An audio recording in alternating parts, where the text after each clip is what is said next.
Assalamualaikum, salam sejahtera. Apa khabar anda semua yang sedang bersama dengan kami menonton secara langsung dalam talian ketika ini di Facebook dan juga YouTube Berita Harian. Terima kasih banyak-banyak kami ucapkan kepada anda kerana sudi bersama dengan kami untuk sesi forum keempat ini yang pastinya makin hangat. Ada macam-macam perkongsian yang ingin terus kami kongsikan bersama dengan anda, khususnya PKS tempatan. Jadi seperti biasa, suka untuk saya ingatkan anda juga untuk sama-sama kita like dan juga share Facebook Berita Harian ini untuk kita kongsikan manfaat ini bersama dengan mereka yang memerlukan informasi-informasi berkaitan tentang PKS ini. Okey, jadi untuk hari ini, bagi forum keempat ini kita akan berkongsi tentang satu lagi topik iaitu sokong usahawan lokal. Dan apa yang menarik dan juga istimewanya hari ini, untuk forum pada pagi ini kita akan bersama dengan 4 individu, 4 figura yang cukup hebat yang terkenal dalam bidang masing-masing. Kita akan bersama dengan pengasas Teratotech iaitu Encik Reza Razali, yang mana mungkin ada yang mengenali beliau yang ataupun baru hari ini tengok muka beliau. Angkat tangan sikit Encik Reza. Okey, kita akan bersama dengan Encik Reza, pengasas Teratotech ini, yang mana beliau ini mula dikenali ketika pandemik dengan aplikasi Kita Jaga Kita. Dan banyak sebenarnya akan terus kita pelajari dan juga ketahui daripada Encik Reza sendiri. Dan kita juga akan mendengar sendiri perjalanan kerjaya daripada seorang pengasas dan juga Ketua Pegawai Eksekutif Sugar Bomb iaitu Encik Ahmad Azhari Rosli. Angkat tangan sikit Encik Azhari. Okey. Dan kita tahu bahawa beliau merupakan seorang usahawan muda yang lari dari bidang awal dipelajari dan mewarnai dunia PKS tempatan dengan menerokai industri penghasilan minyak wangi yang dimonopoli oleh negara-negara barat seperti UK, Perancis dan juga Amerika Syarikat. Kita juga bersama dengan Encik Syahrizal Awang Kecik, pengasas Pepper Cafe. Assalamualaikum Encik Syahrizal. Angkat tangan sikit. Okey. Dan kita juga bersama dengan pengasas produk Siti Khadijah, Puan Fazilah Endah. Assalamualaikum. Tambah sikit. Waalaikumsalam warahmatullahi. Okey, siapa tak kenal kan Puan Fazilah ni, kalau kita tengok iklan-iklan di billboard, mak nak pakai telekung Siti Khadijah nak. Okey, itu antara orang kata tagline ataupun impak besar juga yang memberi kepada pengguna dan juga PKS. Dan sebenarnya hari ini kita nak berkongsi tentang pengalaman mereka ini. Tapi sebelum tu saya nak mulakan dengan serangkap pantun dahulu. Buah cempedak di luar pagar, ambil galah tolong jolokkan. Ada PKS baru nak belajar yang dah berjaya, tolong tunjukkan. Inilah kita nak kongsikan pengalaman daripada 4 figura hebat ini. Dan sekali lagi saya nak ucapkan selamat datang kepada keempat-empat figura hebat ini. Tetapi sebelum kita nak mulakan forum kita pada pagi ini, kita nak bagi ruang dan peluang juga untuk anda yang sedang bersama dengan kami dalam talian ketika ini untuk bersedia ambil pen dan juga kertas untuk kita catatkan apakah pengalaman hebat 4 figura ini dalam topik kita pada hari ini, sokong usahawan lokal. Tapi sebelum kita bermula, apa kata kita dengarkan dahulu pendapat orang ramai tentang topik pada hari ini. Silakan. Okey, saya mula buat bisnes online ni daripada Jun 2020. So dah setahun lebih sikit buat online business. Sebab masa tu kita PKP dan kebetulan pula 2 bulan sebelum Jun tu saya diberhentikan kerja. Saya kena retrench sebab company saya tutup. Jadi tak ada pilihan lain sebab suami dah VSS, saya dah diberhentikan kerja. So saya kena cari jalan untuk dapatkan pendapatan. Memang masa kita lalui PKP tahun lepas, banyak syarikat gulung tikar lah, diorang tak dapat nak teruskan diorang punya bisnes. Yang tu sangat banyak, termasuklah syarikat tempat saya bekerja. So apa yang akan nampak, memang industri kecil dekat Malaysia mendapat sambutan masa tu. So apa saja yang kita jual online, tak kira makanan, tak skincare, makanan skincare yang paling nampak dia punya ketara lah naik dia. Jadi masa tu walaupun fizikal, perniagaan secara fizikal ramai yang tak boleh nak teruskan, tapi kita buat online memang boleh hidup lah untuk PKS pada masa itu. Asalkan you ada ilmu untuk buat perniagaan tu di mana? Di social media. Paling senang. Di Instagram, di Facebook, kita WhatsApp punya status pun kita buat juga blast punya tu. Asalkan kita rajin cari ilmu, cara-cara marketing secara online tu boleh. Sebab saya yang umur 40-an pun boleh buat. Yang mana muda-muda yang lagi terror bab-bab IT ni pun boleh buat dana ke apa ke. Kadang-kadang dia offer dana.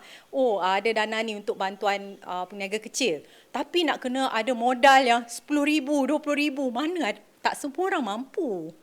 Mungkin bagi dia orang RM10,000, RM20,000 is kecil. Tapi bagi kami yang macam dah hilang punca pendapatan apa semua, mana nak cari nilai banyak macam tu kan.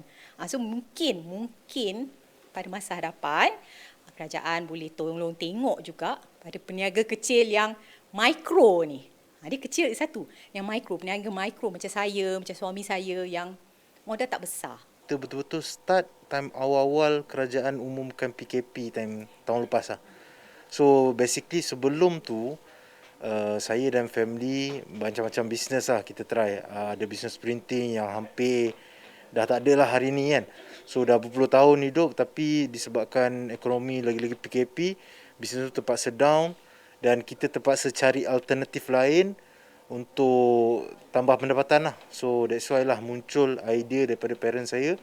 Dia kata why not try buat mask kan. Sebab time tu memang ada demand. Bagi saya memang hidup ni memang keras lah. Lagi-lagi time PKP, time apa ni semua memang kita tak boleh just mengharapkan bantuan sahaja. Kita sebagai usahawan juga kena cari peluang-peluang yang ada and try buat sebaik mungkin. And even macam situasi saya, daripada bisnes yang sebelum ni dah tak boleh nak buat apa, kita try cari peluang baru which is kita adapt dengan situasi yang ada sekarang ni. Kita sebagai peniaga kecil ni, kita tak adalah nak harap banyak. Cuma bagi saya bantuan-bantuan daripada segi grant untuk usahawan-usahawan ataupun kalau bukan dalam bentuk wang ringgit pun mungkin dari segi knowledge ataupun ilmu-ilmu keusahawanan. Dah 6 tahun saya buat bisnes ni dari saya umur 14 tahun lagi waktu sekolah menengah form 2. Saya jual notebook. Dengan stationery lah. Saya punya fokus memang jual pada student-student juga. Sejujurnya buat bisnes online waktu kita study ni lebih mudah. And kita ada banyak masa untuk try and error benda tu. Macam kalau kita tak gagal bisnes pertama, kita ada banyak lagi masa. Sebab kita masih study, kita tak ada terlalu banyak komitmen. And usia kita sangat-sangat muda. So bila kita gagal, kita boleh ulang balik, buat balik benda tu. Jadi tak terlambat lah bila kita gagal. Contohnya kalau kita dah start bisnes mungkin dah umur 30, bila kita gagal mungkin kita akan down sebab kita dah macam terlalu dah berusia kan, rasa takut macam tak sempat dah nak buat balik kan. Tapi bila kita start awal, kita ada banyak masa untuk belajar, kita ada masa bila kita gagal pun kita ada masa untuk perbaiki benda-benda yang kita gagal sebelum ni. Macam saya kan masih student, mungkin kerajaan boleh bantu dari berikan keutamaan bantuan-bantuan kepada student yang buat bisnes. Mungkin berikan saluran bantuan tu melalui universiti awam. Macam tu. Lebih mudah lah untuk student pun aware dengan bantuan-bantuan yang kerajaan berikan. Sebab kadang kita ni student dah busy dengan study, kadang dah tak tahu dah macam apa bantuan kerajaan berikan, kita pun tak tahu. Jadi salurkan bantuan tu melalui universiti-universiti.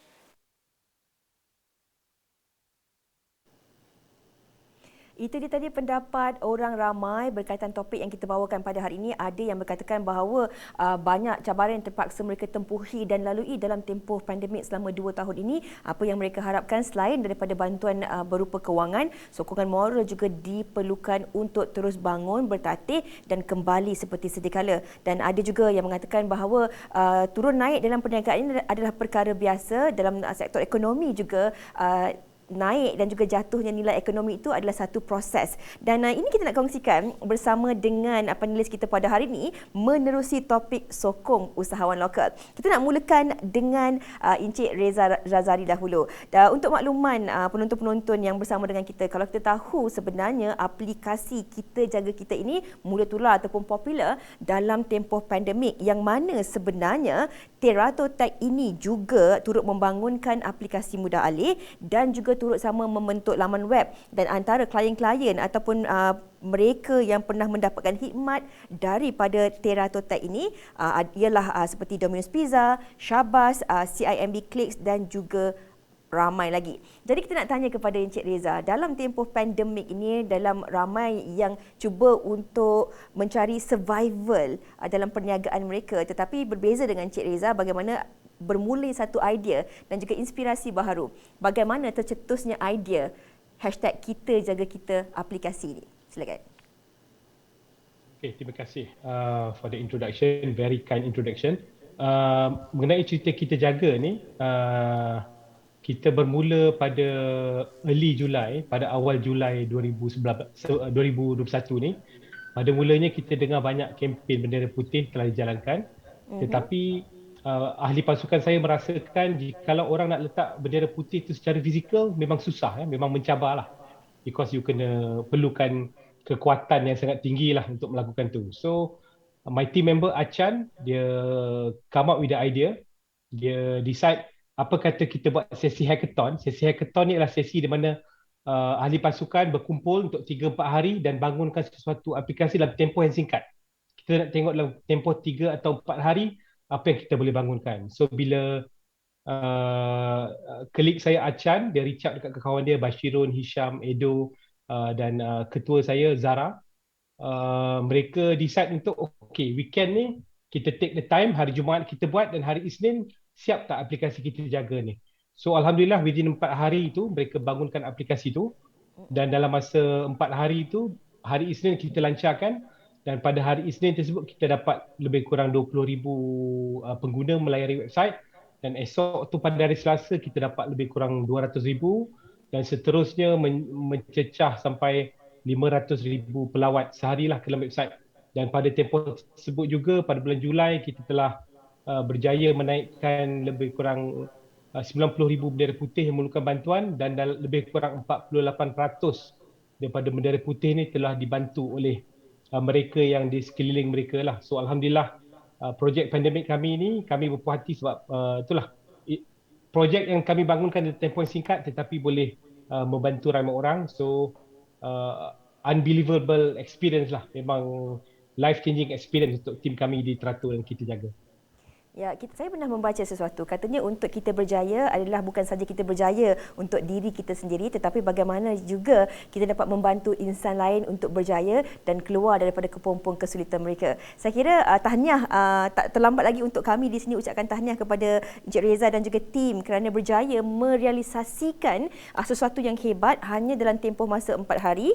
Aplikasi yang pada mulanya hari pertama hanya dilayari oleh 20 orang, hari kedua 200,000 orang, dan sehingga mencecah 500,000 pelayar setiap hari. Alhamdulillah. Kita nak beralih kepada Puan Fazilah pula. Kalau kita lihat Siti Khadijah ini bukan satu jenama yang kecil. Malahan sejak ditubuhkan daripada tahun 2009 sendiri, ia antara pelopor dan juga pengasas pakaian solat yang terawal. Dan hari ini kita lihat kejayaan ini bukan saja di Malaysia, mempunyai 40 butik, pernah mendapat anugerah seperti brand Laureate SMEs dan juga mempunyai sebuah kolej Sri Kandi. Ini yang nak ditanyakan kepada Puan Fazilah. Apakah rahsia kejayaan Puan Fazilah ini yang kalau kita lihat bermula di Malaysia sebagai sebuah PKS tempatan, tetapi hari ini Siti Khadijah juga telah pun mula melebarkan sayapnya ke peringkat luar negara seperti di Indonesia dan banyak lagi. Apakah rahsia di sebalik pencapaian ini? Bismillahirrahmanirrahim. Terima kasih kepada yang menjemput saya pada hari ini. Kalau saya ceritakan tentang rahsia ni, dia dah tak jadi rahsia lagi lah ya. Sebenarnya nak kata rahsia betul ke ataupun cara ke ataupun strategik saya dan mula-mula dengan keluarga saya dan tim saya, tak adalah kata begitu strategik sangat. Cuma waktu itu adalah untuk melepaskan diri sendiri. Seperti Cik Reza cakap tadi kan, kita jaga diri kita dulu. Melepaskan diri daripada masalah-masalah kewangan, masalah-masalah telekong yang tak selesa selama ni. Sebab telekong tu kita nak pakai untuk bersolat. untuk bukan kita orang sekarang tak kata bukan untuk show off pada orang lain, untuk solat, untuk kita duduk sendiri, orang tak tengok pun kita. Kita nak menghadap Allah SWT kan. Selama ni orang tak prioritikan dia. Saya rasa macam kecewa lah, kenapalah kita nak solat kepada yang maha memberi kepada kita segala-galanya, yang menganugerahkan sama ada rezeki, kesihatan, segala-galanya, tapi kita tak jadikan pakaian solat tu sebagai prioriti. Jadi daripada situlah dengan asal saya yang suka buat alteration telekung yang tak selesa selama ni, saya pergi gunting telekung-telekung yang ada kalau saya beli setiap tahun bila saya nak pergi haji dan umrah. Dari situ kemudian berkembanglah. Bila saya dah selesa tu, kawan saya mengajak saya untuk perkenalkanlah apa yang saya dah selesa ni kepada orang lain. Maknanya untuk kepentingan orang lain juga, wanita-wanita di luar sana, khas kepada wanita. Kemudian bila dah makin berkembang, Allah menganugerahkan rezeki ni kan, yang saya pun rasa-rasa kadang tertanya, agak pelik juga dengan izinnya, dengan rezekinya, dengan takdir yang ditentukan. Berjaya setakat ini hingga ke hari ini. Bukan setakat kegunaan sendiri. Dulu saya memikirkan tentang pengguna dan pembelinya adalah wanita. Tapi sekarang penggunanya memang tetap wanita, lelaki tak boleh pakai telekung. Tapi pembelinya adalah lelaki yang tadi tu, yang anak-anak tadi tu kan, anak lelaki, anak perempuan, nak menghadiahkan. Suami nak hadiahkan kepada isteri, anak lelaki, adik ke abang nak hadiahkan kepada ibu, kepada kawan-kawan. Jadi siapa yang dapat hadiah daripada Siti Khadijah tu seolah-olah macam dapat satu, kalau handbag tu handbag yang berjenama yang sangat mahal lah. Kan waktu dulu memang orang bagi hadiah juga telekung, tapi telekung yang biasa-biasa, yang beli banyak sekali, pergi negara jiran beli banyak-banyak balik sedekah. Sekarang dia jadi macam satu gift yang bila mak dapat eksklusif tu, kalau mak tu tak sakit lutut, dia mak tu boleh melompat lagi. Kalau bagi nenek yang tak sakit lutut pun boleh melompat lagi, punya seronoknya dapat. Biasa tengok, dengar je kan. Sekali cucu bagi, anak bagi, ataupun suami bagi, rasa macam seronok lah, selain daripada beli untuk diri sendiri. Itu adalah macam kita membahagiakan orang lain. Bagi saya rasa itulah rahsianya bila kita dah bahagiakan orang lain. Lagi satu yang saya nampak adalah kebanyakannya dulu bila dia dah beli, dah pakai, dia rasa selesa, dia rasa nak share, nak bagi kat orang lain, nak sedekah. Rakyat Malaysia ni bermurah hati dan juga sebenarnya bukanlah kata tak berduit, sebenarnya banyak sangat duit untuk nak menghadiah, tapi tak tahu nak hadiah apa, asyik handbag kerja tiap-tiap tahun kan. Jadi bila dia dah rasa dia beli bulk banyak, dia hadiah-hadiah, yang dah dapat hadiah tu pula, bila dia rasa dia pula nak bagi hadiah, dia jealous pula dengan yang memberi pada dia tadi, dia pula nak bagi hadiah. Jadi daripada situlah kata virus Siti Khadijah tu bermula, sampailah ke negara seberang sana ya. Macam itulah asal dia. Okey, Masya Allah. Dan kalau kita lihat apa perjalanan daripada Puan Fazila ini, orang kata di mana ada kemahuan, di situ ada jalannya. Daripada satu permasalahan ditukarkan kepada inisiatif yang dikongsikan bersama orang ramai. Hanya bermula untuk diri sendiri dan juga keluarga. Hari ini boleh dipakai, digayakan, boleh dihadiahkan oleh seluruh rakyat Malaysia dan juga mereka yang mungkin berada di Indonesia dan juga di mana-mana negara di luar sana. Itu satu cerita yang cukup menarik dan saya pasti anda yang sedang menonton ini juga mempunyai jalan cerita yang berbeza-beza, yang menarik juga untuk perjalanan PKS dan juga perniagaan anda. Dan seterusnya, ini cerita yang menarik juga kita nak tanyakan kepada Encik Ahmad Azhari Rosli, pengasas dan juga ketua pegawai eksekutif Sugar Bomb. Bila cakap tentang Sugar Bomb ni memang ramai orang kenal dan tahu tentang jenama ini. Ada banyak juga kolaborasi bersama dengan selebriti dan sebagainya. Dan kalau kita tahu sebenarnya industri minyak wangi ini sememangnya popular ataupun dimonopoli oleh negara-negara besar sepertinya di United Kingdom, Perancis dan juga Amerika Syarikat. Tetapi hari ini di Malaysia kita juga ada seorang figura hebat yang memperkenalkan tentang perniagaan minyak wangi ini. Kalau kita lihat kepada apa yang dilakukan oleh Encik Azhari sendiri, adakah sebenarnya dari peringkat awal Encik Azhari melihat potensi ini yang boleh berkembang luas yang membuatkan sebenarnya anda merasakan ini bidangnya dan ingin menceburi bidang ini sehingga berjaya hari ini? Assalamualaikum, bismillahirrahmanirrahim. Terima kasih banyak kepada Tuan Moderator dan juga pihak Berita Harian yang invite saya untuk bersama dalam forum ini. Pertama sekali, sebenarnya kalau nak katakan saya tahu ataupun tidak bidang yang saya ceburi ini akan menjadi satu bidang yang saya akan kekal di dalamnya, saya tak tahu pun. Pada awal-awal permulaan saya untuk membina brand ataupun produk minyak wangi, ini adalah sekadar ingin mencuba.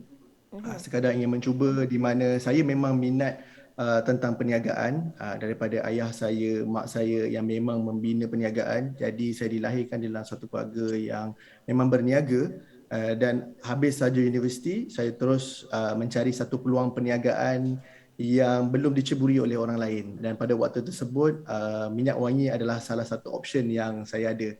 Kemudian apabila saya mencuba perniagaan minyak wangi ini, di situ mula timbulnya minat untuk ketahui dengan lebih mendalam tentang bagaimana perniagaan minyak wangi ini dilaksanakan di negara barat dan juga dilaksanakan di negara Malaysia.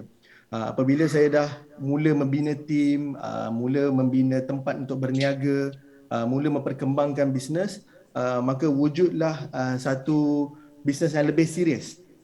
Bisnes yang lebih serius. So awal-awal tu macam cuba-cuba main-main untuk 2 tahun yang pertama dan apabila bina bisnes yang lebih serius, kita nampak potensi negara Malaysia sebagai salah satu pengeluar minyak wangi yang terbesar di masa hadapan untuk seluruh dunia.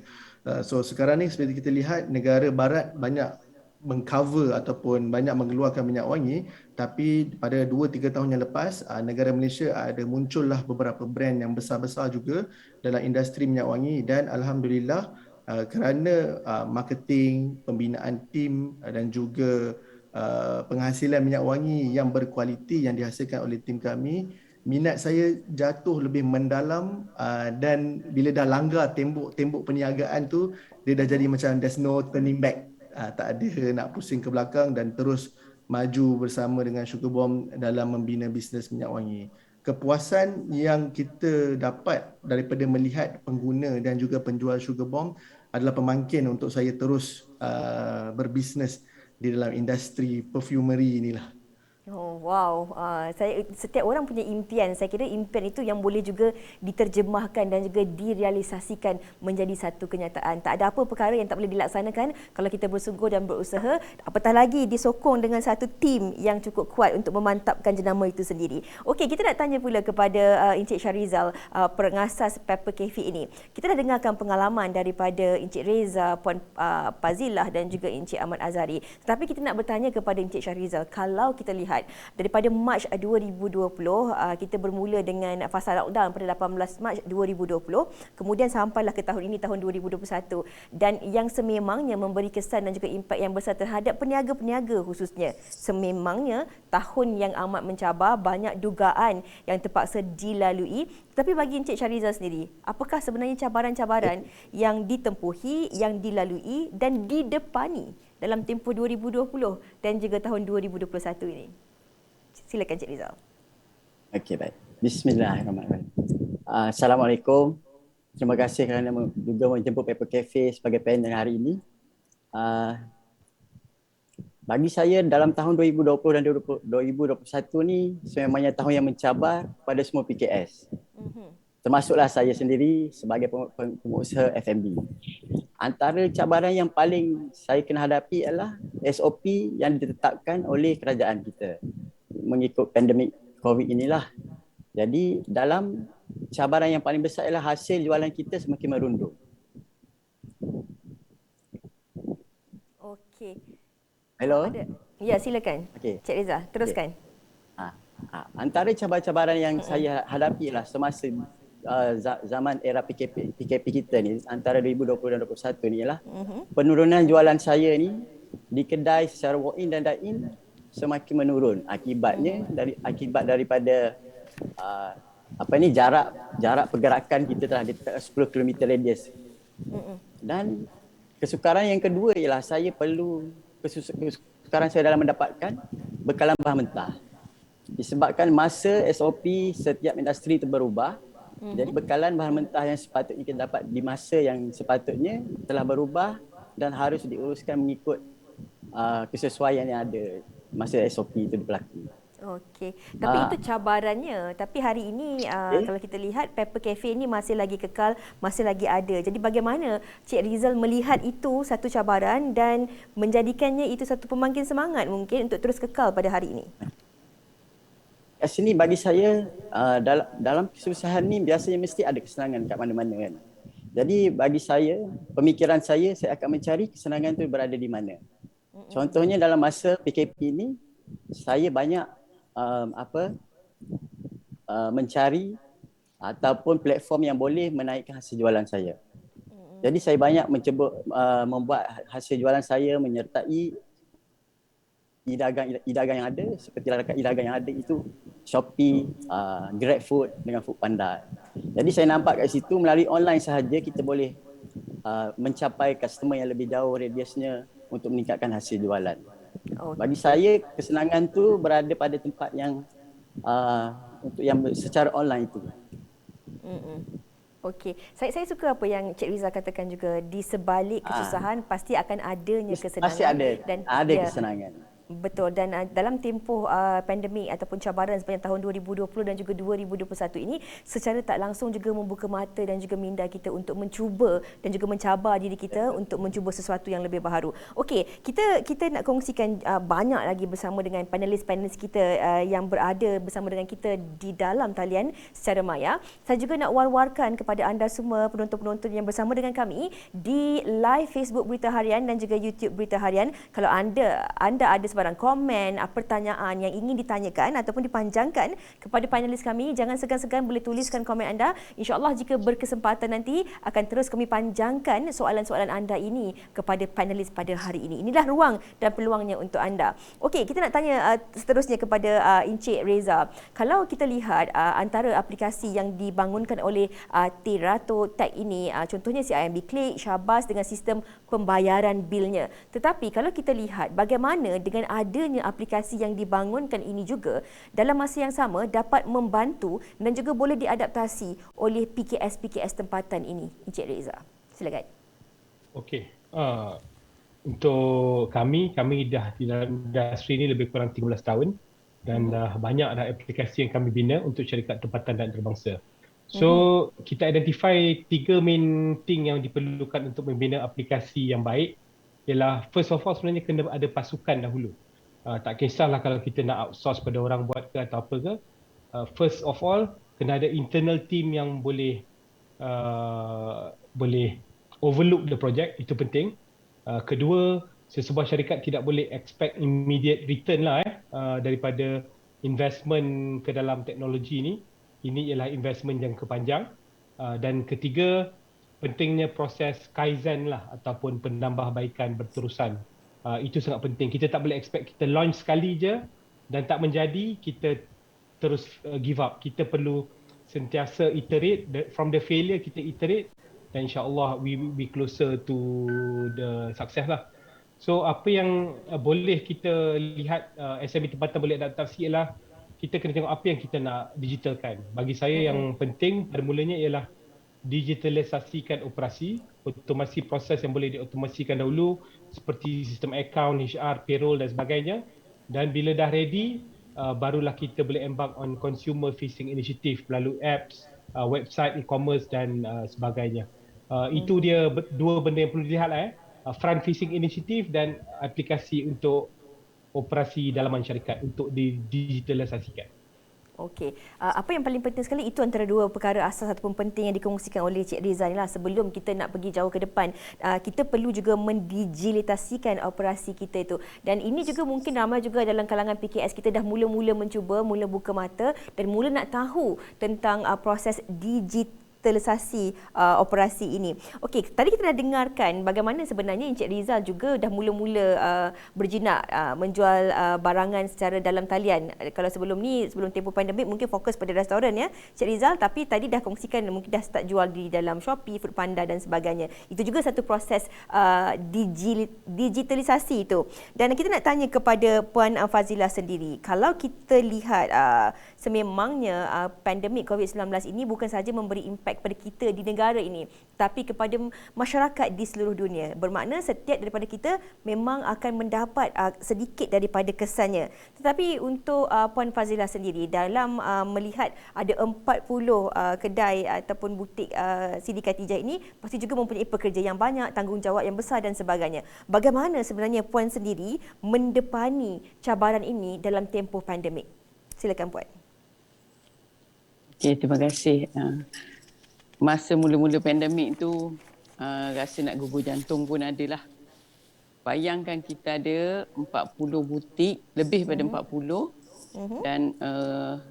dan kita SK ni bergantung kepada retail.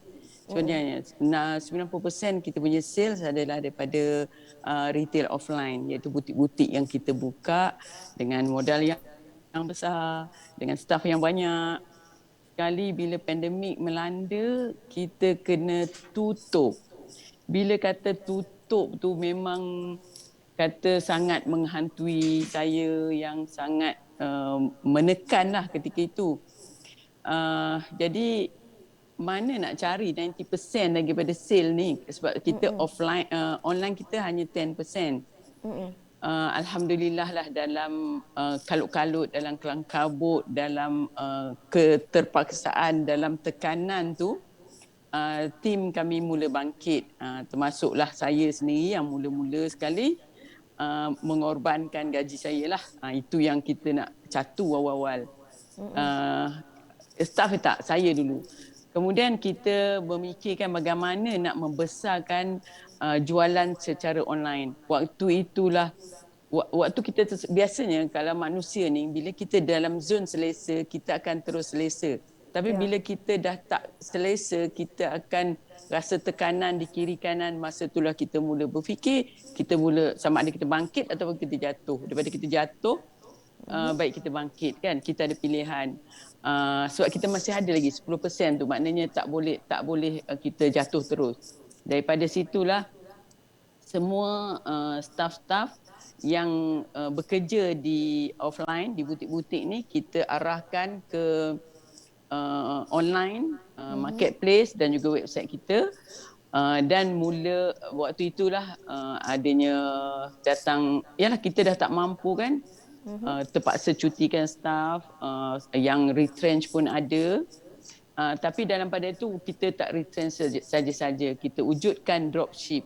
Sebab selama ini Siti Khatijah tidak pernah ada sistem dropship, sebab kita ada online dan juga marketplace dan juga offline butik. Jadi kita macam dropship ni kita tak ada lah, tak ada, bukan model bisnes kita. Tapi bila memikirkan macam mana tim yang bercuti, tim yang di retrench ni, waktu itulah wujudnya dropship untuk tim kita sendiri. Dan waktu itulah alhamdulillah Allah memberi, ya seperti kata Cik Syarizal tadi kan, di dalam setiap kesulitan tu pasti ada kesenangan. Waktu itulah semua tim kita bekerjasama, dari direkturnya pergi ke online, sama ada pembungkus fulfillment,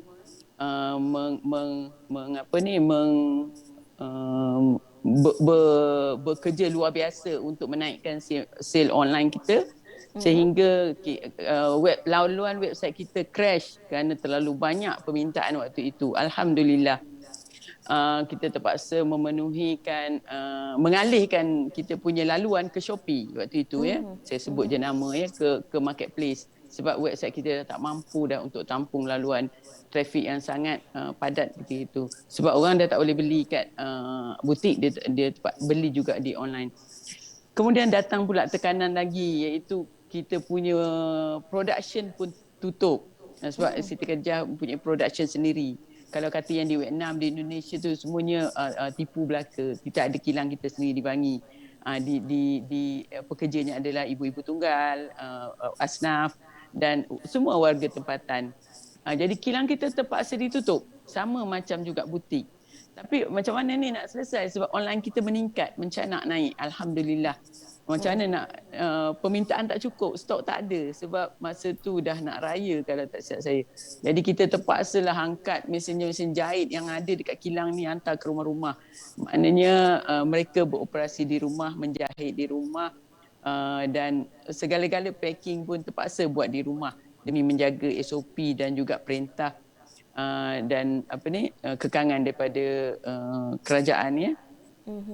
Dan daripada situ alhamdulillah kita survive, dapat juga memenuhi permintaan dan sehingga sekarang jualan bila kita dah buka butik, betul tutup pula balik kan. Tapi tutup yang kali kedua ni kita dah belajar dari waktu pertama dulu kita tak menumpukan sepenuh perhatian kita kepada offline. Kita masih lagi membesarkan online kita. Dan segala-galanya kita buatlah seperti omni-channel, iaitu beli di website tapi boleh ambil di butik sebab kita gunakan kelebihan apa yang kita ada. Same delivery, maknanya boleh beli hari ni online, boleh pick up di butik dan juga kita boleh hantar di butik-butik yang berdekatan. Daripada kelang kabut semua itulah dengan tekanan-tekanan tu alhamdulillah lah Siti Khadijah survive, berjaya berdiri semula. Sewaktu yang kedua ni pun nak menyelamatkan tentera-tentera Siti Khadijah yang begitu ramai, 300 orang di Malaysia dan hampir juga sama jumlahnya di Indonesia.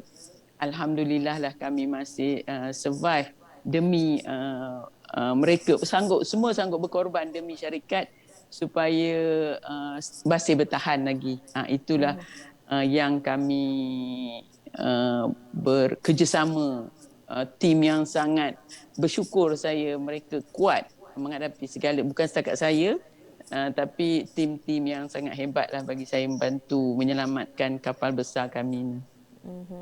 Saya kira perniagaan itu sama ada kecil ataupun besar pasti ada cabaran yang terpaksa dilalui, apatah lagi dalam tempoh pandemik ini yang sememangnya memberi impak yang besar khususnya kepada peniaga-peniaga dan juga usahawan ini. Dan kalau kita lihat apa yang Puan Fadilah katakan tadi, sama ada kita nak jatuh ataupun nak bangun, tapi beliau keluar daripada zon keselesaan, keluar daripada comfort zone itu, memikirkan apakah inisiatif yang boleh dilakukan untuk terus kekal dan relevan dalam masa yang sama, menjaga kebajikan, menyelamatkan juga pekerja-pekerja yang lain untuk terus survive. Saya suka semangat tu tadi masa Puan Fadilah cakap, saya pun rasa macam teruja, terharu kerana kalau kita lihat pekerja-pekerja di kilang juga merupakan ibu tunggal dan juga asnaf. Kita bercakap tentang survival ini, kita bercakap tentang sokongan terhadap usahawan lokal ini, bukan kita bercakap terhadap seorang individu, tetapi sebenarnya kita bercerita tentang individu-individu lain yang berada di belakang individu-individu yang berada di depan ini, tentang pekerja, ahli keluarga mereka yang juga mereka memerlukan bantuan daripada usahawan-usahawan PKS ini. Kita nak tanya soalan seterusnya kepada Encik Ahmad Azhari Rosli.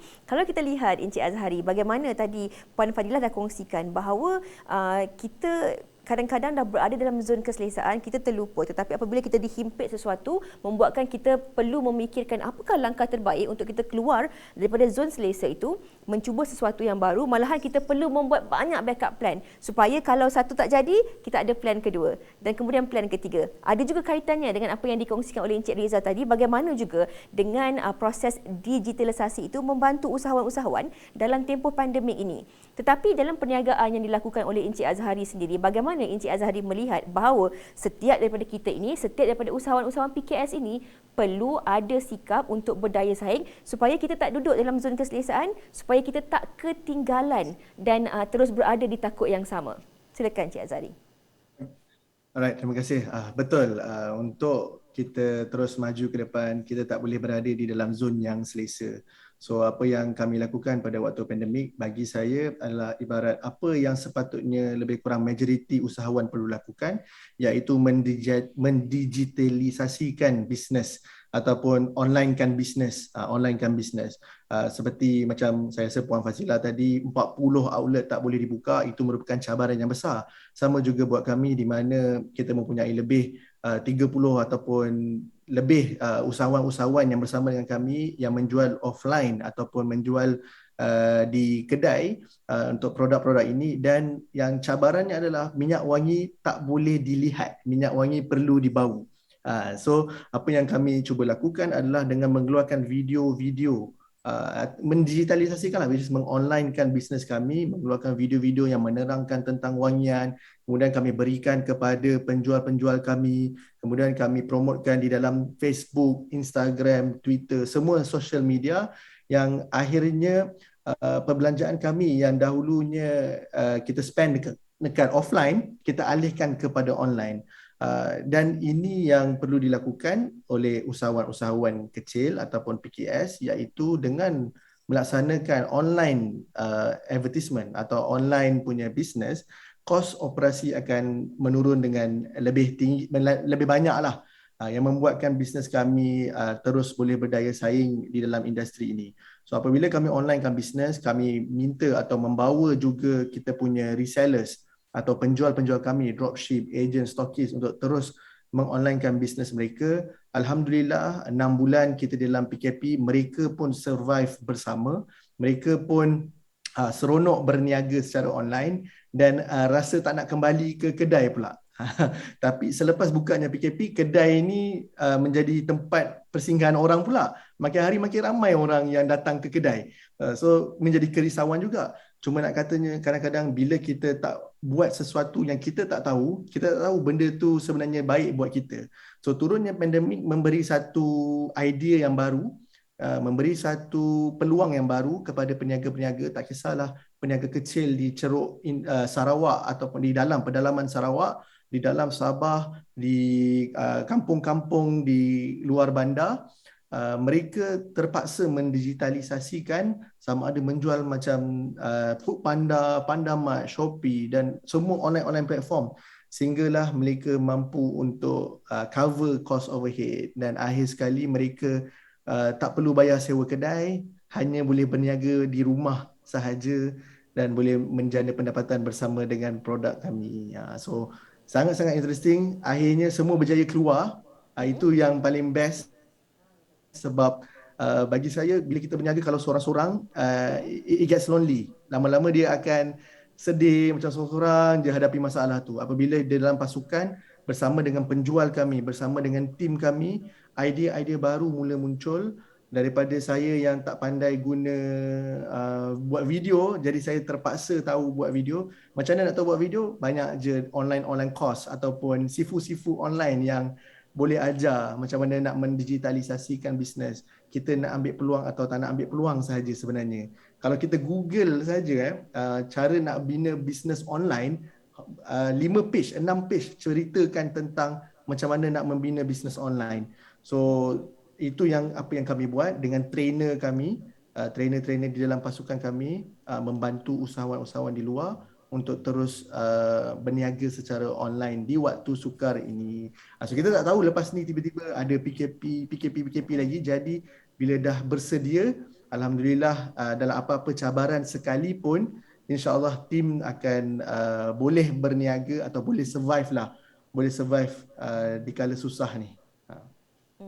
Saya suka juga kalau kita lihat apa yang dikatakan oleh Encik Azhari tadi, bagaimana kalau kita seorang-seorang mungkin kita sedih, tapi kalau kita dalam satu pasukan kita boleh sama-sama berkongsi buah fikiran dan kita ada semangat itu sendiri. Dan bagaimana juga dengan digital ini, secara online ini dapat membantu ramai juga sebenarnya peniaga-peniaga menjimatkan kos mereka. Dan kalau kita lihat betul sebenarnya, kalau dulu mungkin kalau kita ada kedai lah, barangan kita mungkin boleh didapat bagi mereka yang berada di kawasan bangsa aja. Tapi sekarang ni yang duduk di Kota Kinabalu juga mungkin boleh mendapat juga barangan kita melalui proses online ataupun digital ini. Dan kita lihat hari ini kita keluar daripada zon keselesaan. Kalau kebiasaannya dalam forum-forum sebegini saya akan ditemani oleh keempat-empat panelis ini di dalam studio. Tetapi dengan adanya pandemik ini kita mencuba sesuatu yang baharu. Kita juga bergerak ke arah digital ini dengan kita bersiaran secara langsung menerusi dalam talian. Ini sesuatu inisiatif yang kita boleh guna pakai dalam apa sahaja yang kita lakukan dalam kehidupan kita, bukan sekadar untuk kehidupan biasa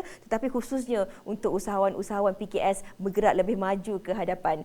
Ini yang nak kita tanyakan kepada Encik Rizal sendiri. Kalau kita lihat tentang pelanjana semula ekonomi negara iaitu penjana, antara inisiatif kerajaan untuk membantu usahawan PKS. Kalau bolehlah Encik Rizal kongsikan bersama dengan penonton-penonton kita pada hari ini, apakah sebenarnya pembabitan Encik Rizal dalam penjana ini, bagaimana ia bermula dan apakah impak-impak dan kesannya kepada perniagaan Encik Rizal sendiri? Silakan. Okey. Berikutan daripada penjana ini yang kita ambil, inisiatif yang kita ambil ialah kita menyertai dalam e-dagang punya platform yang di antara rakan-rakan, antara benda-benda yang ada dalam penjana itu kan. Jadi jenis bantuan yang kami terima ialah inisiatif dalam bentuk diskaun, kupon dan rebate untuk platform-platform online yang kita sertai dalam e-dagang. Jadi inisiatif kerajaan ini dilihat dapat memberi manfaat kepada kedua-dua pihak sekaligus, iaitu customer ataupun peniaga sendiri. Okey, baiklah. Banyak lagi sebenarnya kami nak kongsikan bersama dengan panelis-panelis kita pada hari ini. Tetapi sebenarnya kita nak ambil nafas kejap, ambil masa, dan sambil-sambil tu kami nak minta bantuan anda kalau boleh share dan juga like Facebook Berita Harian ini dan terus tonton kami di Facebook dan juga YouTube Berita Harian. Kalau ada sebarang perkongsian, soalan, terus kongsikan bersama dengan kami. Tetapi kami nak berehat dahulu seketika. Kembali selepas ini bersama kami dalam forum Sokong Usahawan Lokal. Jangan ke mana-mana.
Kembali bersama kami dalam forum Sokong Usahawan Lokal. Terima kasih kepada anda yang terus setia bersama dengan kami dan juga selamat datang kepada anda yang baru sahaja bersama kami di Facebook Berita Harian dan juga YouTube Berita Harian.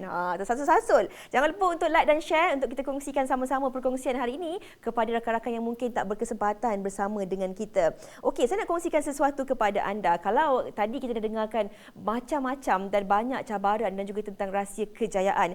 Ini bukan bias kerana saya wanita, tetapi ingin saya kongsikan sesuatu bahawa usahawan wanita antara yang ramai terbabit dalam PKS bukan sahaja di Malaysia tetapi juga di negara Timur Tengah dan juga beberapa negara lain di dunia. Khususnya kalau kita lihat di Timur Tengah, 81% PKS wanita di rantau itu mengaplikasikan digital dalam perniagaan berbanding 68% usahawan. Jadi nampak tak bagaimana hebatnya kuasa wanita tu? Sebab tadi kan Puan Fadilah pun ada cakap orang lelaki pun membeli juga, tapi dia beli untuk siapa? Tetap untuk wanita. Sebab wanita ni memang ada kuasa yang kuat. Sebab kalau kita tengok apa-apa program kan, mak dia cakap tadi, doktor tu cakap anak akan ikut. Bila suami balik kerja, isteri cakap, abang tadi kan nampak dekat TV ada jual sugar bomb tu, wangi bau dia. Kalau abang pakai sesuai. Jadi saya kira wanita ini sememangnya mempunyai kelebihan bukan saja untuk berniaga tetapi juga memberi kuasa membeli yang sangat luas. Jadi kita nak tanyakanlah kepada wakil tunggal usahawan wanita kita iaitu Puan Fazilah. Kalau kita lihat tadi dah kongsikan juga bagaimana kalau sebelum ini 90% memang di kedai, 10% hanya digital, tetapi melalui cabaran dan juga kesan pandemik ini Puan sendiri dan juga tim SK telah mengubah lanskap perniagaan Puan sedikit. Jadi bagaimana Puan melihat juga pencapaian PKS tempatan setelah menukar cara dan juga bentuk perniagaan dengan lebih banyak membabitkan elemen digital ini di dalam perniagaan Puan sendiri? Silakan. Okey. Kalau diikutkan jualan online ni, kalau bukan perniagaan Siti Khadijah lah, saya tengok setiap setiap hari di rumah saya tu ada je yang deliver barang. Maknanya tak suami punya, anak punya. Sebab saya ni tak pandai, saya order dengan anak dengan suami je. Pasti ada order untuk mereka. Setiap hari, 2-3 kali setiap hari. setiap hari ada je barang nak tengok. Biasa kalau kita ke kedai, okey, advantage yang berniaga secara online ni, biasa kalau kita ke kedai, bila kita rambang mata, kita tengok kan, bila kita keluar rumah, kita ke kedai, baru kita rambang mata tengok nak beli. Tapi bila dijual secara digital ni, secara online ni, dia dah masuk ke bilik tidur kita, di handphone kita. Kita scroll aja nak apa, kita Google je kat YouTube ke, Facebook ke, semua media sosial ke, kita nak apa pun dia ada. Mesti ada yang menarik perhatian kita. Tak perlu lagi kita nak bersiap-siap nak keluar. Dari situ pun kita dah rambang mata. Kalau tidak pun TV shopping kan. Jadi begitu mudahlah bagi saya untuk generasi muda yang pandai IT, pandai media sosial ni untuk berniaga sebenarnya. Tidak ada alasan yang remeh-temeh untuk elak daripada berniaga online ni. Apa nak jual, kita boleh gunakan platform yang canggih inilah untuk kita berniaga. Sebab ada juga yang tanya saya, dia kata kalau, tak silap saya, anak saya tanyalah, kalau pandemik ni berlaku, kalau media sosial tak ada, apa jadi pada dunia ni kan? Maksudnya macam tu, dah keluar rumah tak boleh beli. Media sosial pun tak ada, online pun tak ada, tak jual. Jadi Allah mengaturkan tu, setiap tempat tu, waktu tu tepat pada tempat dia lah. Jadi bagi saya, jualan online sekarang di Siti Khadijah sendiri pun mula-mula ialah seperti Tuan Syahriz Azhari cakap tadi kan, wangi dia tak boleh dihidu di online, kena dicerita. Tapi bagi Siti Khadijah pun, kenapa kita menumpukan kepada retail business offline di butik, sebab kita nak ada rasa, boleh rasa telekong Siti Khadijah, kain dia berbeza dengan orang lain, kelembutan dia, kehalusan dia, kesejukan dia kan, kualiti dia berbeza dengan lain, kena rasa, kena pegang. Dia tak boleh dilihat ataupun dicium. Itu dia rasa mata kena gunakan. Jadi kalau nak jual online macam mana? Itulah kena teknologi ataupun konten ataupun copywriting ataupun video yang boleh buat nampaklah kelembutan kain tu, kesejukan dia, supaya customer ni tertariklah untuk nak beli. Sama juga dengan pewangi yang tak boleh dicium tu. Kain pun tak boleh dirasa, sebab kalau generasi saya ni mungkin nak juga, generasi yang agak degil, yang tak percaya dengan online ni kan, nak pergi juga butik, nak rasa, nak pakai dulu, sedap ke tak sedap, nak puaskan hati, anak terpaksa bawa lah. Tapi kalau repeat order, dah tak ada masalah dah. Macam contoh mak dia dulu pergi beli ke butik, sekarang dah tak perlu pergi lagi. Mak dia dah tahu dah. confirm dah kain telekong Siti Khadijah ni, jahitan dia memang okey. Pakai kat muka dah tahu dah saya siapa. Ya, saiz Sedap kat S kepala ke tu. M ke L ke, terletak aje kalau pakai kan. Jadi boleh beli online tanpa masalah sebab repeat sale ni lah yang banyaknya daripada Siti Khadijah sebab nak bagi hadiah pada orang lain kan. Itulah advantage-nya jualan online sekarang. Ya.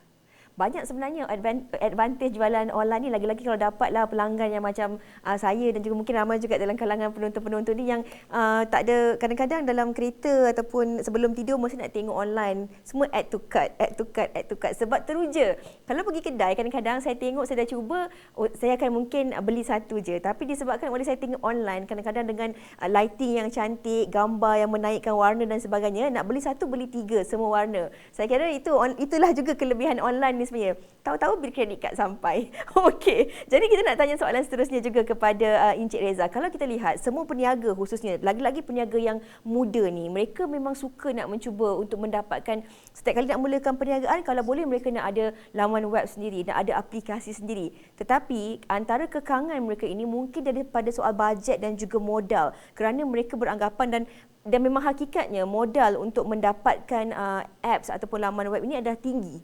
Jadi kalau Encik Reza boleh kongsikan juga kepada PKS-PKS yang sedang menonton ini, selain daripada memiliki aplikasi ataupun laman web, ada tak sebenarnya elemen digital lain yang boleh diguna pakai sebelum mereka pergi ke fasa itu? Encik Reza. Bagi saya sebelum you nak go digital, perlu prepare satu, you otomasikan dahulu operasi dalaman syarikat kan. So terdapat banyak sistem HR, account, semua sekarang sangat murah, cuma RM50 sebulan sebagainya. So cost tu tak prohibitif. Zaman dahulu kalau kita pakai sistem account kena beli RM2,000 lebih sebulan, and then you need to beli daripada company secretary dan sebagainya. So very challenging lah the process and very expensive. And then kalau nak sistem HR pun beberapa ribu you kena bayar upfront. Tetapi sekarang ni kita di dalam era yang dipanggil era cloud computing kan. So software semua dideliverkan sebagai suatu perkhidmatan. You tak own the software, tetapi you langgan khidmat software seperti software account, software HR, dan eventually of course software marketing dan software untuk buat jualan sekali ya. Dan kalau kita lihat sekarang ni sejak 2 tahun ni memang banyak software-software ni boleh didapati pada kos yang rendah lah. Kalau you nak start melakukan pemasaran online, you boleh guna certain software, dan you boleh even pasukan pun pada mula start tak perlu in-house dahulu kan. Sebaiknya ada in-house, tapi kalau tak mampu, you boleh menggunakan apa yang dipanggilkan shared services lah. So pasukan yang boleh dikongsi beramai-ramai. So kos tersebut juga ada beberapa company memberikan servis tersebut pada harga dalam RM600-700 sebulan ya untuk permulaan. Itu untuk permulaan before you go full-fledged. So bagi saya, usahawan sekarang ni banyak pilihan dan option untuk test, dan jikalau test tu tak berjaya, dia ada option untuk test lagi sampai berjaya ya. So you boleh test dan gagal dengan kos yang rendah lah bagi saya. Itu dia peluang yang menarik mengenai kepelbagaian perkhidmatan dan kepelbagaian perisian yang ada sekarang ni. Okey, jadi saya kira ini juga mungkin dapat memberi sinar baharu kepada penonton-penonton kita, PKS-PKS usahawan kita hari ini yang rasanya mereka nak mencuba sesuatu, mungkin tak ada bajet nak terus ada website sendiri dan sebagainya. Kita boleh menggunakan shared service ini yang sememangnya ada dan boleh anda guna pakai dengan kos yang lebih rendah. Kita nak tanya Cik Azhari, kalau orang baca tentang latar belakang Cik Azhari ini sebelum melebarkan sayap dalam bidang perfume ni ataupun minyak wangi ini, sebenarnya latar belakang Encik Azhari ini merupakan seorang graduan yang berlatar belakangkan kejuruteraan. Jadi mungkin kita nak tahulah dalam tempoh 5 tahun ataupun 2 tahun selepas tempoh pandemik ini dah pun macam-macam yang dilakukan untuk perniagaan wangian ini. Ada tak sesuatu yang baharu yang ingin diterokai oleh Encik Azhari dalam masa yang sama mungkin dapat membantu juga usahawan-usahawan lain untuk bersama-sama dengan Encik Azhari? Kalau ikutkan minat di dalam diri, kerana saya belajar di bahagian kapal terbang, saya memang betul-betul minat dengan kapal terbang. InsyaAllah suatu hari nanti saya kena beli ataupun memiliki InsyaAllah. sebuah kapal terbang sendirilah kot, mungkin kan. Itu kalau diikutkan dengan minat lah. Tapi kadang-kadang dalam kita membuat sesuatu ni, dia bukan kerana kita meminati sesuatu. Dia kerana kita nak menyelesaikan sesuatu, sama ada masalah atau kita nak memberi kepuasan kepada orang lain. Dalam saya berniaga ni, apa yang saya lebih tekankan adalah biarlah aku yang sakit tapi orang lain pakai produk aku, dia bahagia. Lebih kurang macam tu apa yang saya buat. Ataupun orang yang menjual barang saya puas hati dengan apa yang dia jual atau apa yang dia beli. So saya lebih tekankan kepada situ. Jadi dalam masa 5 tahun mungkin saya akan lebih mendalami di dalam bahagian perniagaan wangian, kosmetik, penjagaan bahan penjagaan personal care produk, wangian-wangian di rumah. Dalam masa terdekat itulah usaha yang Sugar Bomb akan laksanakan, kerana kita memiliki sebuah kilang yang boleh menghasilkan wangian dan juga bahan-bahan cucian yang boleh diedarkan bagi saya ke seluruh Malaysia dan insyaAllah ke seluruh dunia suatu hari nanti. But who knows, maybe one day saya akan kembali ke jurusan kapal terbang engineering saya dan membina sebuah bisnes yang berkaitan lebih rapat dengan kapal terbang. Mana tahu saya boleh wangikan kapal terbang tu kan. I mean, it's limitless. Dalam berniaga ni kita kena buat sesuatu yang sangat-sangat luar biasa dan luar daripada masuk akal. Siapa yang sangka pada waktu COVID ni peniaga-peniaga boleh berniaga online 100%. Siapa sangka orang tak boleh keluar rumah, di lock di dalam rumah, tak boleh keluar langsung, hanyalah mereka yang ada pas saja yang boleh keluar rumah. So dalam masa terdekat kita pun tak tahu apa yang akan berlaku, tapi your imagination atau imajinasi kita kena luar daripada jangkauan, kerana dengan adanya imajinasi itu kita dapat at least create a fantasy yang membawa kepada kita, tapi kena realistik lah, but it has to be realistic dan paling kurang pernah dibuat oleh orang. So hopefully business wangian akan terus berkembang dan Malaysia menjadi salah satu tempat yang nak divisit oleh orang luar kerana terdapatnya tempat yang menghasilkan wangian. Ya, insyaAllah kita doakan semoga apa yang diimpikan itu dapat direalisasikan, dalam masa yang sama juga dapat membantu ramai juga insan-insan lain untuk menambah dan juga menjana pendapatan mereka. Dan kita nak tanya juga kepada Encik Shahrizal, kalau kita cakap tentang jatuh bangun bukan sahaja dalam perniagaan tetapi juga dalam kehidupan. Tetapi ada yang mengatakan, Encik Shahrizal, untuk tahun 2021 ini adalah tahun baik semula untuk PKS walaupun dah tinggal berbaki beberapa bulan saja kan. Jadi bagaimana Encik Rizal melihat apakah cara, apakah inisiatif kalau kita lihat dengan kelonggaran rentas negeri yang telah pun diberikan pada hari Isnin lalu, sedikit sebanyak dapat memberi sedikit kelegaan kepada peniaga-peniaga kan.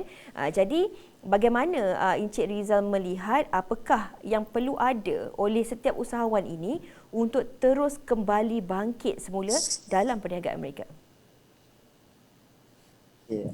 Balik kepada apakah persediaan dasar pergi yang perlu diambil tu, bagi saya yang saya dapat lihat melalui kerajaan telah memberi kita rentas negeri, jadi kawasan semua rakyat-rakyat sudah boleh pergi ke mana sahaja dia boleh pergi, tapi dengan syarat 2 dos lah.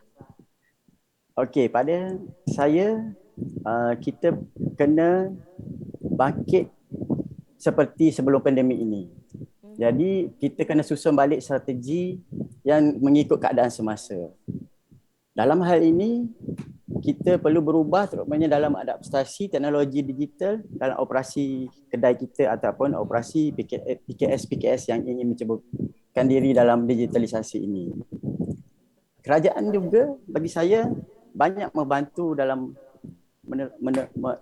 meneruskan insentif ini dalam e-dagang ini kerana impaknya cukup berkesan untuk membantu PKS. Jadi pada pandangan saya, kita perlu berdaya saing dalam industri yang mana kita ceburkan untuk terus maju di masa hadapan. Jadi bagi saya, apa yang berlaku di fasa COVID itu dan sekarang ni sudah endemik, kita banyak belajar daripada keadaan semasa itu untuk kita mengadaptasikan dalam keadaan-keadaan yang seterusnya ataupun cabaran yang akan datang. Itulah saja bagi saya kalau dalam untuk ini. Silakan. Ada lagi nak tambah Cik Riza? Itu sajalah. Okey. Saya suka apa yang Cik Riza katakan tadi. Sebenarnya sama dengan apa yang dikatakan oleh panelis kita tadi, bagaimana kita harus bersedia, bagaimana sebenarnya kita semua utama sekali bagi usahawan-usahawan perlu ada langkah-langkah ataupun strategi-strategi yang dilakukan untuk terus kekal dan juga bangkit dalam tempoh pasca pandemik ini nanti. Baiklah, nampaknya kita telah pun sampai di penghujung forum kita pada hari ini. Saya nak mulakan dahulu dengan Encik Reza. Kalau ada sedikit tips ataupun perkongsian ataupun apa sahaja yang nak disampaikan kepada usahawan-usahawan kita ini secara ringkasnya sebelum kita menutupkan tirai forum kita pada hari ini. Kita mulakan dengan Encik Reza dahulu. Bagi saya kan, someone from the tech segment, saya just nak nasihatkan dekat luar sekarang ni kita banyak lihat banyak juga penjual minyak lah, minyak teknologi pun ada.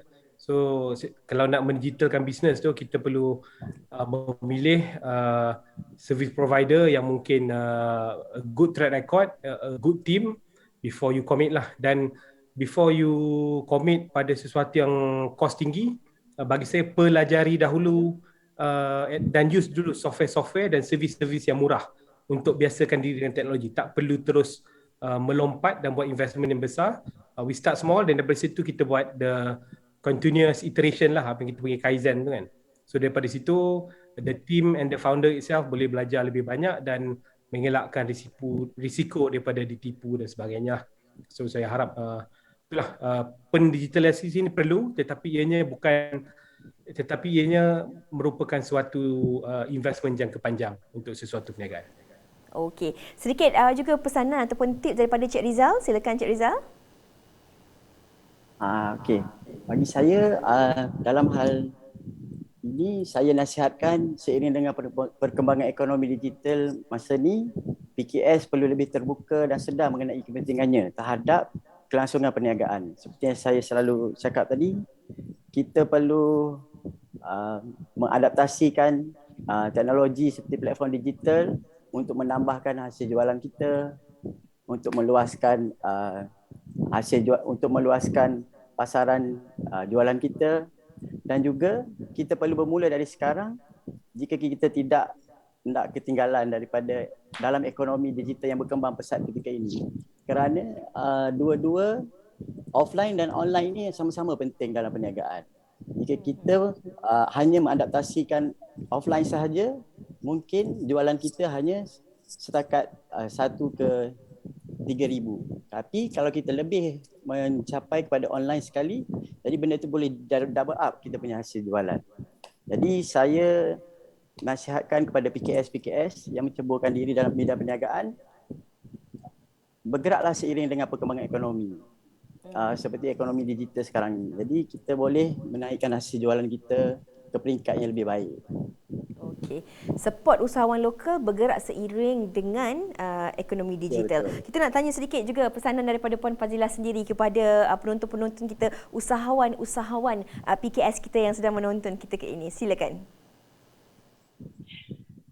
Setelah kita menghadapi 2 tahun pandemik ni kita jangan mengharap untuk kembali ke dunia normal kita yang zaman dulu. Nak tak nak kita kena adapt apa yang ada sekarang dalam keterpaksaan. Kita pandai menyesuaikan diri. Contoh kalau Siti Khadijah sendiri, kami daripada butik manager, butik team kami sendiri yang secara offline jual, jumpa customer berdepan. Sekarang mereka dah pandai mendigitalkan produk Siti Khadijah itu secara online dari butik-butik sendiri. Kalau dulu tak pandai, sekarang dah pandai. Jadi saya dan tim pun dah merasa selesa dengan cara kerja, cara hidup, cara kita meeting, buat event di zaman ini. Dah selesa dengan cara sekarang, norma baru orang kata kan. Dan program sokong usahawan lokal ni kita sokonglah produk dan jenama kita. Kalau untuk Siti Khadijah, pilih yang asli, baru beli. Saya suka tu, pilih yang asli baru yang beli. Rugi tau kalau tak beli yang asli. Tak sedap kat kepala tu, kain pun tak sedap. Panas. Okey, kita dah dengar daripada Puan Fadilah, dan yang terakhir hari ini silakan Encik Azhari pesanan kepada PKS kita yang boleh kita guna pakai, mereka guna pakai untuk menambah baik perniagaan mereka juga. Silakan. Boleh unmute Encik Azhari?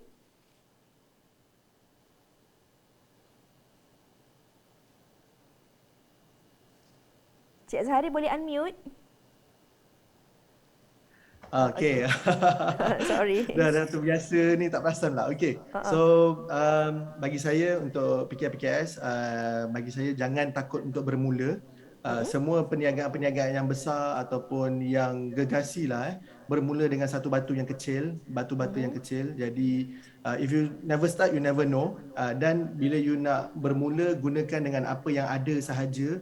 Jangan overcommit. Kalau bisnes versi saya, jangan buat hutang kalau tak perlu buat hutang. Gunakan apa yang ada di depan mata. Sebab sekarang ni kalau kita lihat pada zaman COVID, peniaga-peniaga baru muncul dengan hanya menggunakan bahan lebihan di dalam rumah. Di dalam dapur tu ada tepung lebih, dia masak, dia buat kuih, dia jual saja online. So gunakan apa yang ada dahulu. Jangan overcommit. Make sure yang paling penting adalah continuous improvement. Daripada sikit-sikit langgar tembok kesilapan, buat baiki dan insya-Allah sedar tak sedar, kalau setiap hari kita laksanakan satu kebaikan, sedar tak sedar dalam 5 tahun mesti the business akan mencapai satu tahap yang lebih berbeza. So good luck, all the best, and hopefully kita dapat memeriahkan ekonomi tempatan atau local ekonomi, dengan harapan terus negara Malaysia menjadi salah satu negara yang disegani, usahawan-usahawan ghetto ataupun usahawan-usahawan lokal yang disegani di seluruh dunia. InsyaAllah. Saya kira satu penutup yang melengkapkan forum kita pada tengah hari ini, tidak ada kejayaan yang datang bergolek, dan usaha itu juga kejayaan itu juga datang dengan usaha yang jitu. Dan kita nak ucapkan sekali lagi terima kasih kepada empat panelis kita pada hari ini, Cik Reza, Puan Fadilah, Encik Azhari dan juga Cik Rizal, di atas perkongsian yang telah pun diberikan kepada penonton-penonton kita, usahawan-usahawan PKS hari ini. Dan jangan lupa untuk kita sokong dan support usahawan lokal kita. Apatah lagi dengan kelonggaran rentas negeri ini, ramai nak pulang ke kampung, khususnya pada hujung minggu ini. Kalau ada rezeki yang lebih tu, apa salahnya kita membantu usahawan-usahawan lokal kita di sepanjang perjalanan tu kan, yang dah lama mungkin tak menerima kunjungan daripada pembeli-pembeli. Kalau ada rezeki yang lebih, kita boleh singgah beli dan sokong mereka. Di samping kita juga boleh membawa pulang buah tangan buat keluarga tercinta. Tapi yang paling penting, jaga diri, ikut SOP. Sampai di sini sahaja forum kita pada hari ini. Semoga perkongsian daripada keempat panelis kita hari ini sedikit sebanyak dapat memberi manfaat dan juga input-input yang berguna yang boleh anda guna pakai dalam kehidupan seharian dan juga dalam anda mencorak langkah mencari kekuatan untuk terus kekal dan juga bangkit dalam perniagaan anda. Semoga ada sinar di hujung terowong nanti dan semoga kita semua terus kuat untuk mendepani setiap cabaran yang mendatang pada hari esok, insya-Allah. Jadi sehingga sampai di sini saja, teruskan bersama dengan kami di forum kelima pada petang ini bersama dengan saya, insya-Allah. Tapi kita nak berehat dahulu di sini. Jumpa lagi, terus follow kami di Facebook dan juga YouTube Berita Harian. Assalamualaikum. Bye.